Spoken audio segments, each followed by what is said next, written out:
We choose to go to the moon in this decade and do the other things, not because they are easy, but because they are hard. Because that goal will serve to organize and measure the best of our energies and skills. Because that challenge is one that we're willing to accept, one we are unwilling to postpone, and one we intend to win.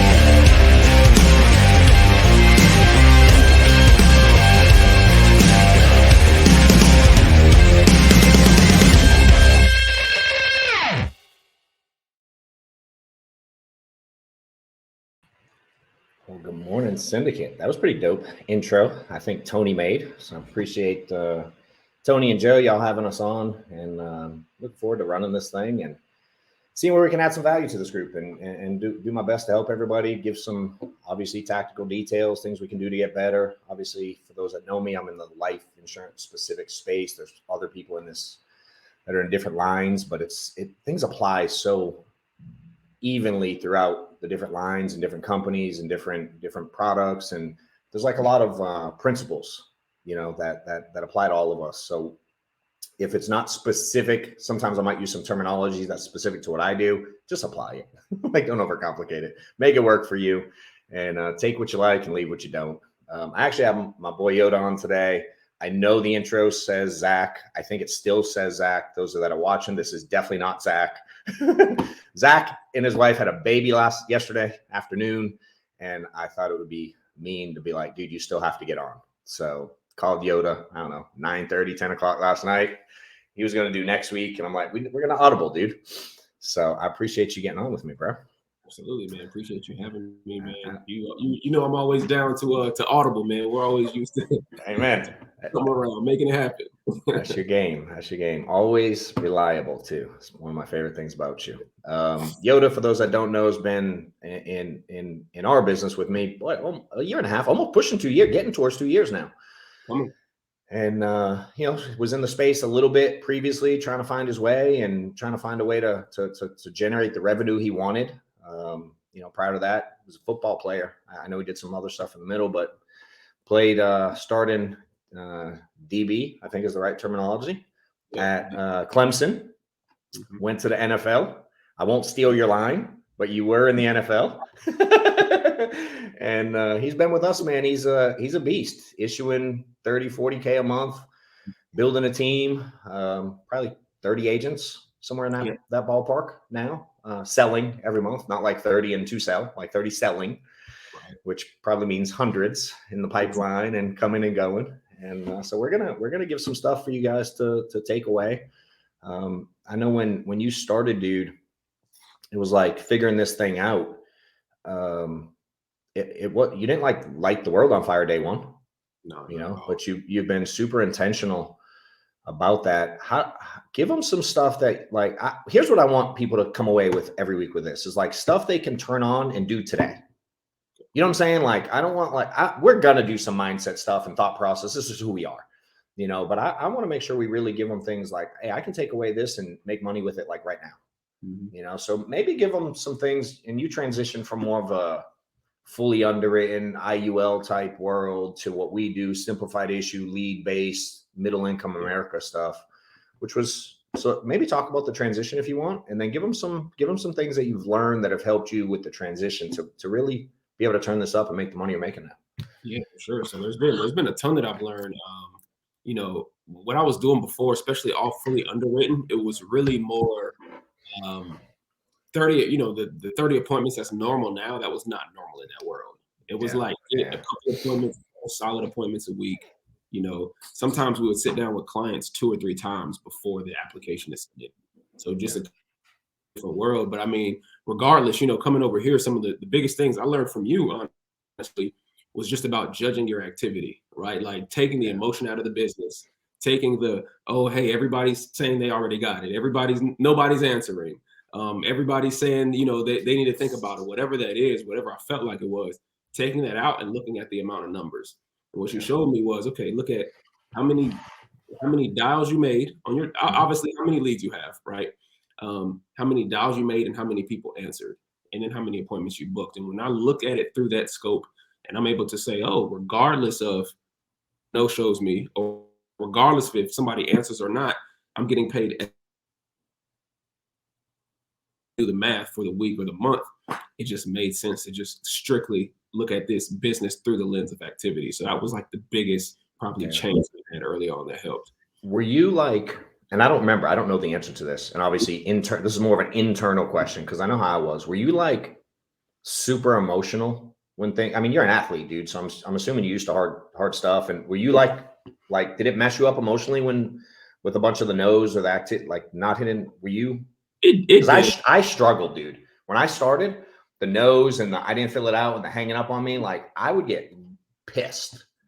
Did that not? You weren't there? It didn't as much. Maybe like my first week or two, only because I'm literally not saying anything because I didn't know what I was doing. I mean, I'm a week into a business, right? Yeah. But once I got used to it after a little while, it was okay. So it didn't hurt me as bad as I see it affect some people. Yeah. I was one of those. You see those new agents you get frustrated with, and I'm like, dang, I was one of those. I worked hard-ish when I was new. You know what I mean? Like I understood hard work. Because I had to, having kids young, I understood hard work. I didn't know how to work hard here, and I expected hard work, like my version of hard work, to pay off right now. Right. Because if I worked a job, if I got paid, I made money that day. Maybe I didn't get my paycheck that day, but I made money that day. Yeah. So it was here. It was like, I felt like I was working hard. Looking back, I really wasn't working that hard, but I felt like I was working hard and I didn't see an outcome, and the emotion tore me up, dude, which then I learned made me worse because then my tonality was off and they'd hear it, like the next client would hear it, you know what I mean? And they're like, dang, who's like click?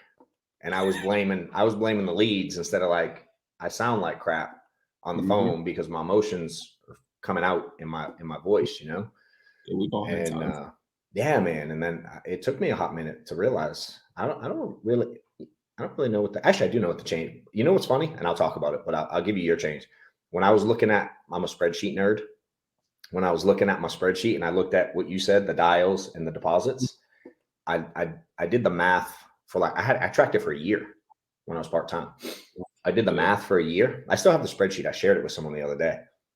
Over the course of a year, super limited activity, dude. I was making like $5,000 a month and making like 300 dials a month. But the math equaled $17 a dial.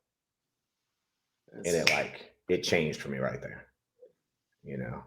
So I don't know if you've had any moments that have changed or anything like that for you. I mean, I'd be curious to hear. Now I'm just curious. It's funny because it was literally the same thing when I did the math. Yeah, it was literally when I did the math on that.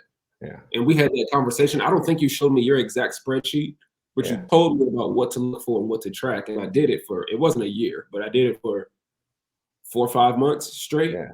I just looked at it, and the numbers where I was, submitting the highest numbers, I looked at my dials and they were double as much as some of the other weeks where I was doing half that amount. And I was like, crazy. It's just more leads, more dials, and it's more deposits. And it was literally for 5 months straight consistent. I was like, this is the most simple business ever now. Yeah.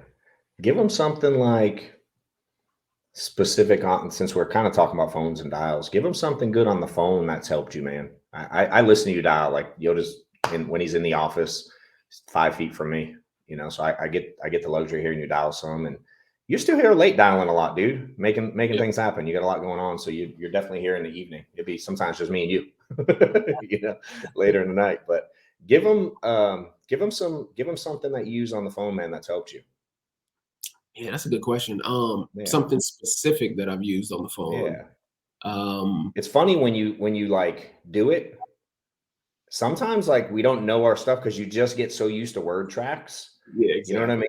But give them something, man. That's whether it's words or the intro or a mind, just something that you can give them that they can put on a phone today, dude.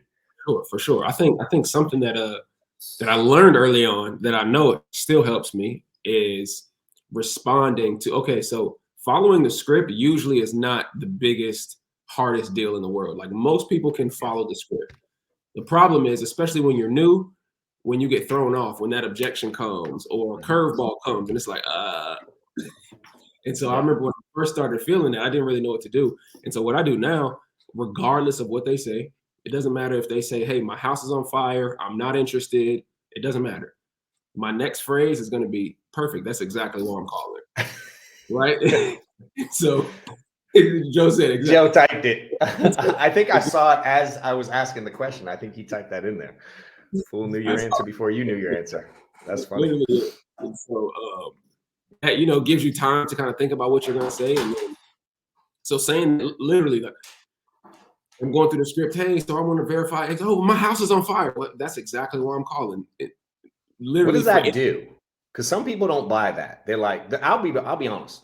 The first time I heard that, I heard Matt Smith say it back in the day, and I was like, what? I don't know. And you know what I mean? But what does it do? Like, why does it work? Yeah, I don't even know. I don't know how to explain it. I feel like for the client, it just lets their guard down a little bit and it opens up their ears. Because if you say something and then I try to fight you, like, for example, let's say you say, hey, I'm not interested. And then I just try to fight you. Well, you sent this in and I just want to, like, now we're fighting. But if you say, hey, I'm not interested. And I'm like, that's exactly why I'm calling. Well, my ears kind of open up. I'm like, okay, what? You kind of got mentioned a little bit. It like stuns them a little. Exactly, right? And they're kind of listening for what you say next. And then the flip side, I feel like as an agent, it just gives you a little bit more time to gather your thoughts instead of having to shoot something out, within. Hey, you want to see something really funny? Like how weird the world is? That's crazy. That's crazy. Dude, I don't know what that is, but I'm just saying. It's pretty funny. That is nuts. Yeah. He heard me. He's pissed. I don't know. He's going to tell me why it works.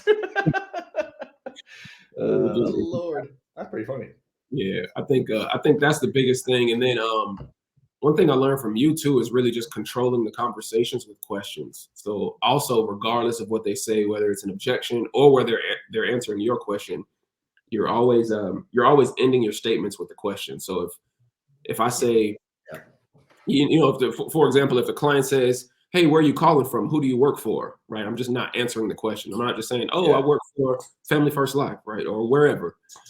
You say, hey, I work for X, Y, and Z company. Oh, by the way, then going into a question. By the way, you put down this for your birthday. Is that correct? So always ending your statements with questions. That's true.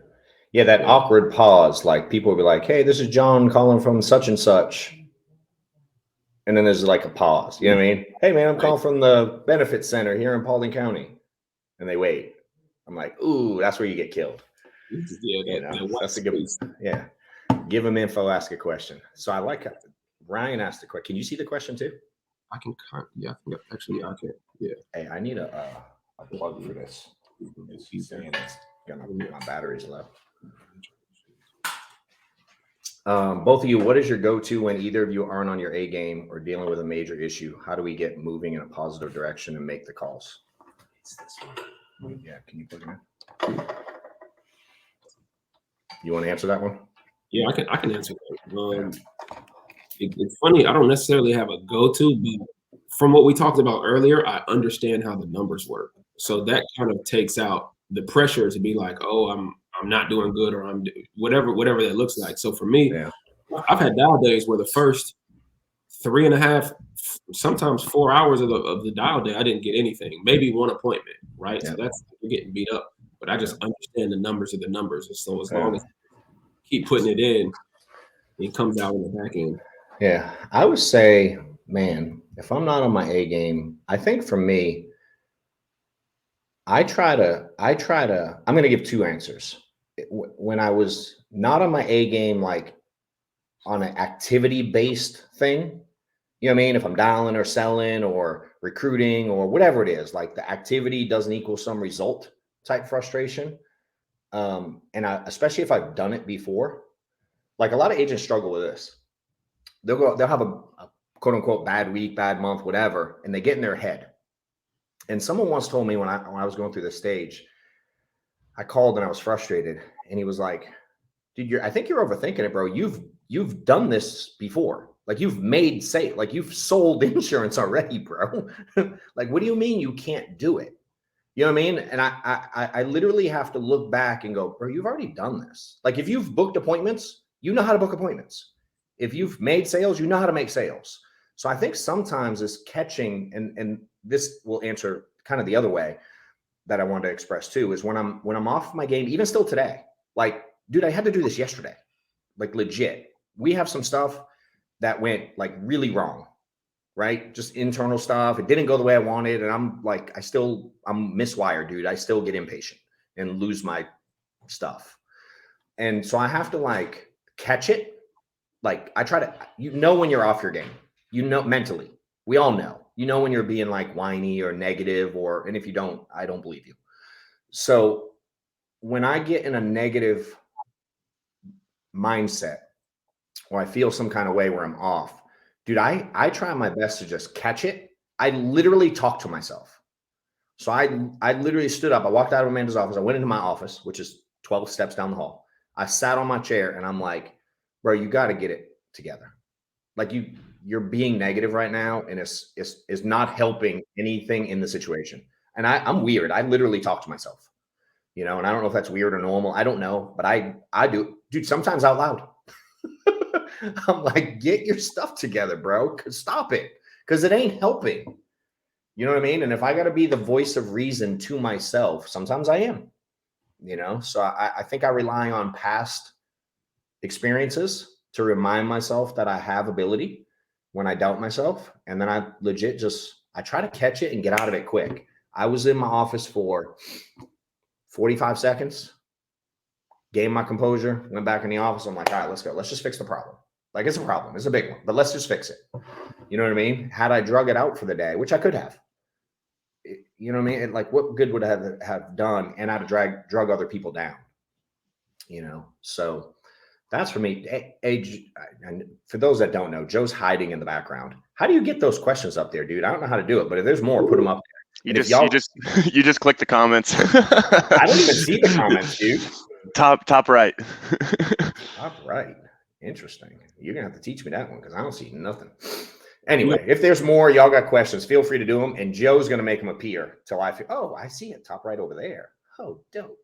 I'm learning this thing real time. Here's what I'm gonna say. I'm gonna add this, dude, and you're good at this. Thank you, Tony, for laughing. I appreciate it, bro. You know what I love? You know what I'm okay with, dude? Doing stuff I have no idea how to do. I just don't care.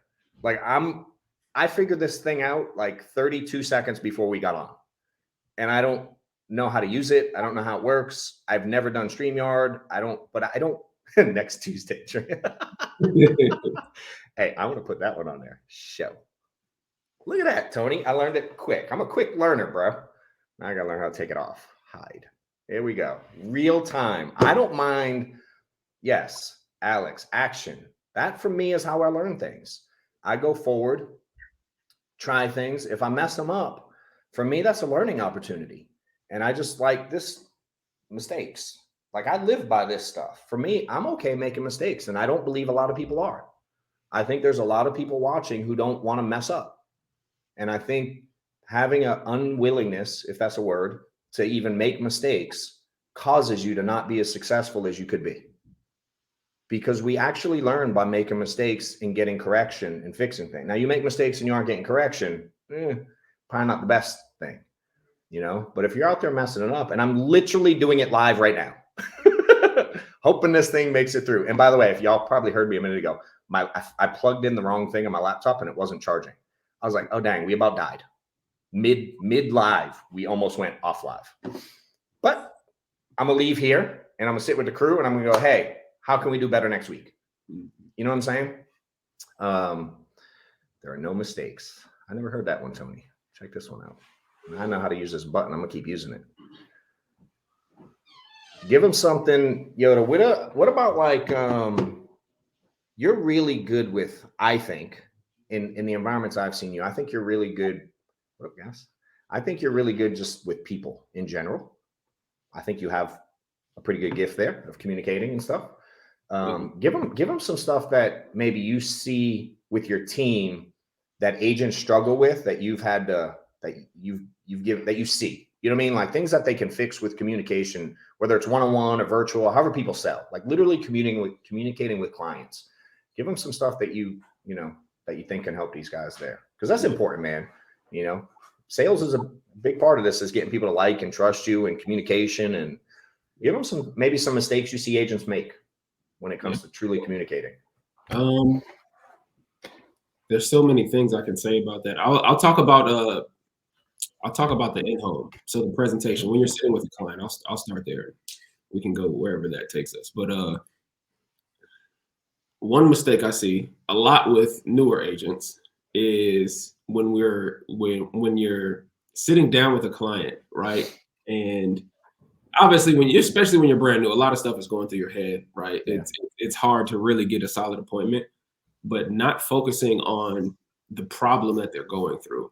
Like, I think it's really easy to sit down with a client and just want to see what they qualify for and want to show them prices and like get out of there or get off the phone as quick as you can. So really just slowing it down and saying, hey, you know what? I'm not just here. Like, and to me, an insurance professional is not somebody who shows quotes. It's somebody who can like find the problem. Okay, and now, the solution to this problem is going to be XYZ product for XYZ price. Yeah. So one thing is just really slowing it down and like asking the right questions to understand what the picture is, right? Like, I'm sitting with Miss Mary. Hey, Miss Mary, God forbid you were to pass away yesterday. Who's going to be responsible for taking care of X, Y, and Z? Like, whether it's the funeral, whatever the case may be. Okay, perfect. Well, do they live local? Do they live far away? Do you want to be buried or cremated in a final expense situation? Do they have the money right now to be shelling out $15,000, like, and not be affected whatsoever? Or would that be kind of difficult for them? Like, really trying to understand the picture.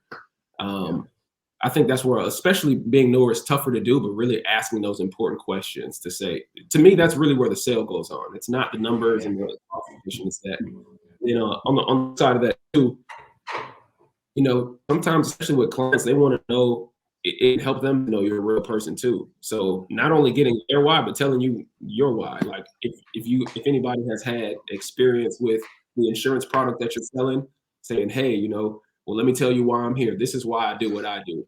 I went through X, Y, and Z, and this was the outcome. And I wanted to make sure that, more people could get that outcome, or I wanted to make sure that nobody else had to go through that. So that's why I even started to do this. So I'll make sure to take care of you today, and just kind of getting on the same page. That's wise. Yeah, I love it. People, what's funny is I had this realization once, and Mike and I did a call yesterday about getting new agents started quick. And we were talking about that process of, recruiting, getting people paid quickly and started quickly. And when it comes to agents getting started, one of the biggest mistakes that people make when they're getting agents started is the same mistake you just said that people make with clients. We're trying to get agents started, and then we don't ask no questions about them. We don't identify a problem. We aren't trying to solve their life's problems. We don't share anything about ourselves or our mistakes or find anything relatable to their situation. You know what I'm saying? We ask no questions about them or their personal situation, their family situation, what they're trying to achieve. You know what I mean? We don't dive in, and then we're confused on why they quit us. You know what I'm saying? And it's the same concept. Like, the sale is made with recruiting and getting someone to work with you. When you go through that process and you share those things, and you can understand and relate to people, you know what I mean? And it's like, when you are identifying problems with somebody, it makes it easier for you to give them the correct direction. Mm-hmm. Versus no different than if you just walk in and show prices. Dude, if I didn't sit down and have conversations with you when you were getting started to identify what your hang up was, that'd be like me just showing you pricing. Like, oh, we got A, B, and C. We got this comp. We got this carrier. We got this product. Oh my God, yay. Look at my pretty office. You know what I'm saying? Like, that wouldn't have helped you at all. Not at all. And it's for me, I've learned the parallels between selling and building, because it's humans and it's communication. And what I've learned, man, is a lot of people who are out there trying to build, they have these skill sets, especially when they sell at a high level. You have these skill sets that you implement with clients, and then you leave a client sales situation and you work with agents, and you don't use that skill set you already have. Interesting. You know what I'm saying? And there's so many parallels. Now, again, 10 years into this, I look back and I'm like, man, I'm saying the same thing. It's just instead of saying client, I'm saying agent. Instead of saying, you know what I mean? It's like, but it's so similar. Similar. Yeah, I like this one. Hold on. Sorry, Joe. I put this one up. Hey, this dude goes love away looking at dials. If each was worth $17, how many dials would you make in a day? I agree. You know what's funny is I do this concept, and I go all over the country to meetings, and I ask agents how many dials they would make if I, out of my wallet at the end of a day, I told you I'd pay you $1 for every dial you made to a client.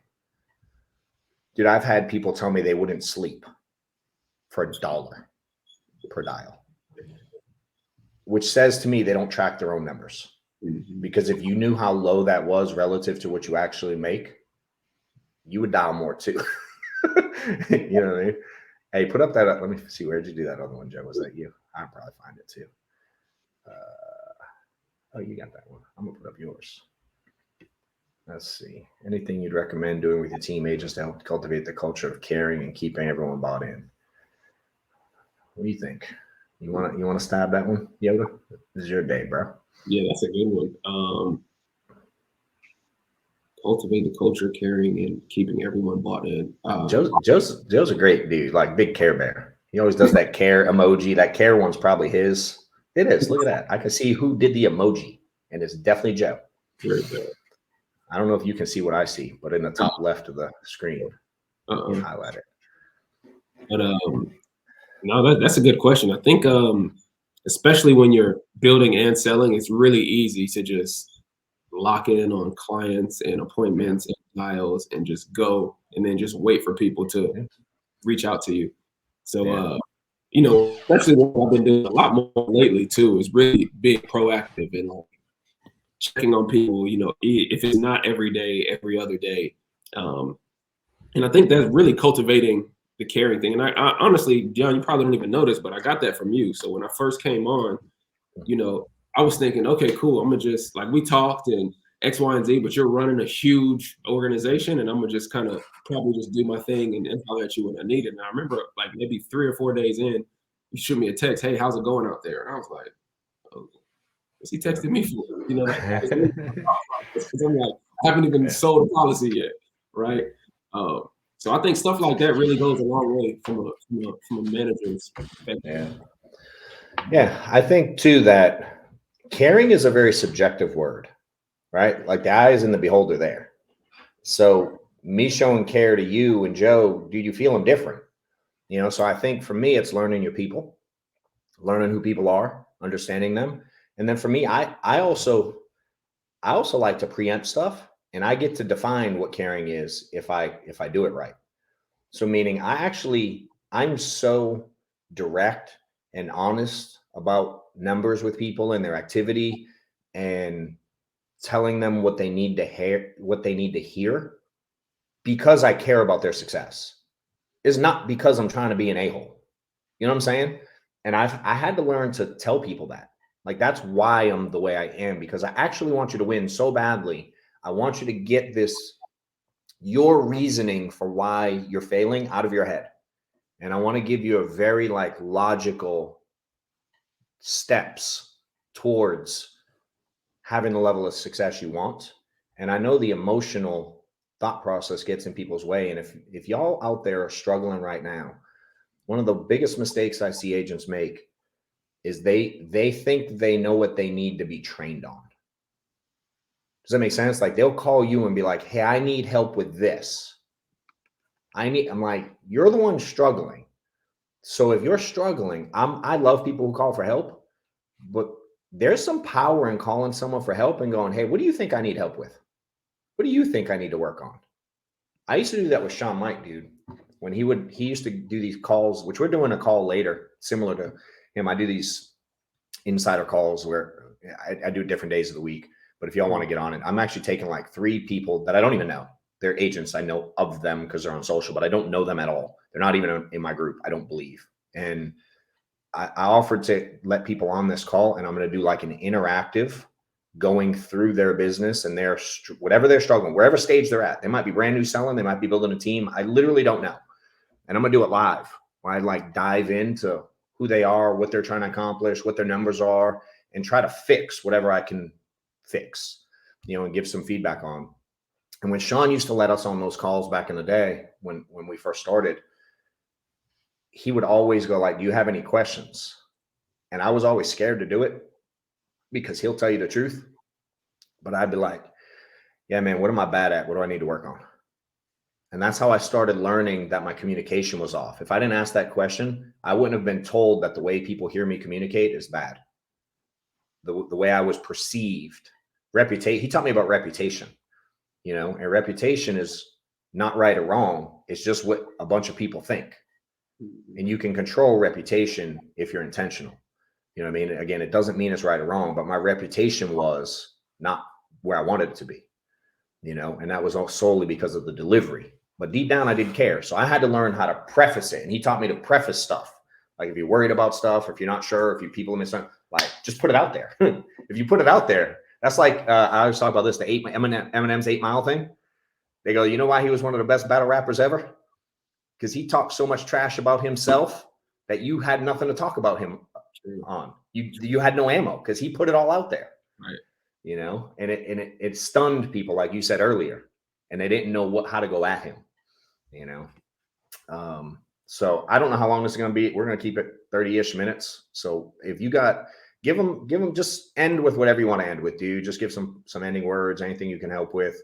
And again, before you do that, if anybody wants to get on that call and hear it, you just go to johnwetmore.com. You can register for it. It's wide open. Anyone can get on. I don't care if you work here, don't work here. It's at 4. We're doing 4 Eastern today, I think. Yeah, 4 Eastern today. So anyway, but any parting words, dude? Anything you want to give them? Feel free, please. What you just said. So we go on. I was going to ask about that too. We just go on your website. We can register, and they'll send us the link, I guess. Yep. So it takes you to a Zoom registration link, and then you'll be registered for the Zoom, and it'll send you the link's the same. Like when you register, when you go to it live, it's the same link. You just have to be registered. That's because, yeah. That way I just send people email reminders, text, things like that. But yeah, it's at 4 Eastern. And I do them regularly. I just don't have a scheduled time like this because I travel so much. And my limiting belief, dude, I haven't had a call personally in so long because I'm like, I couldn't pick a time. I just couldn't. I'm like, I don't know what time to do one. And my excuse was I travel, I got a lot going on, I don't want to miss it. And I was hesitating. So I was like, you know what? F it. I'm going to do a call and I'm going to change the time in the day every week. I just don't care. I'm just going to do a call when I can do a call. So it varies. But it's always on johnwetmore.com, and we always post it on social. So yeah. But again, anything you want to end with, dude, I would love to hear you. I think I keep keeping it simple. And especially for the people who are trying to get to the next level, whether that's team-wise or personal production. What I've noticed, especially in this business, like getting to that next level is gonna. You said it earlier. You hit on it earlier, right? But that making mistakes, right? That kind of uncomfortable phase to where, oh man, I don't really know what I'm doing, or if you're brand new, hopping on the phones, right? That's just something in probably any business, right? But especially this business, it's just like, just get after it. If I can learn anything, and if I can remember anything, even from when I first started, it was literally regardless of how confident you are, how much you know, irrespective of any of that, right? Just literally just get after it. Obviously, have somebody who can help you along the way to catch you if you fall, or if you need some help, or sitting with a client, whatever the case may be. But my big thing was just don't be afraid to just make mistakes, and make them as often as you possibly can. Because if you're getting the right correction, I mean, you do that for a week and you'll be in a comfortable position. So I know that helped me out. Yeah. I love it, dude. Well, I appreciate you getting on. Last minute. Anything we can do to help, feel free to message either one of us. Neither of us are hard to find. On social, wherever you want to be. And I'll be here every week at the same time. I promise. We're going to make it work. I do have the luxury, Joe. I can record some if I worst case need to, but we're going to make it work. We're going to have fun with this. So I appreciate you getting on, dude. And if we can do anything to help you guys, let us know. Still appreciate you, bro. Later. See you.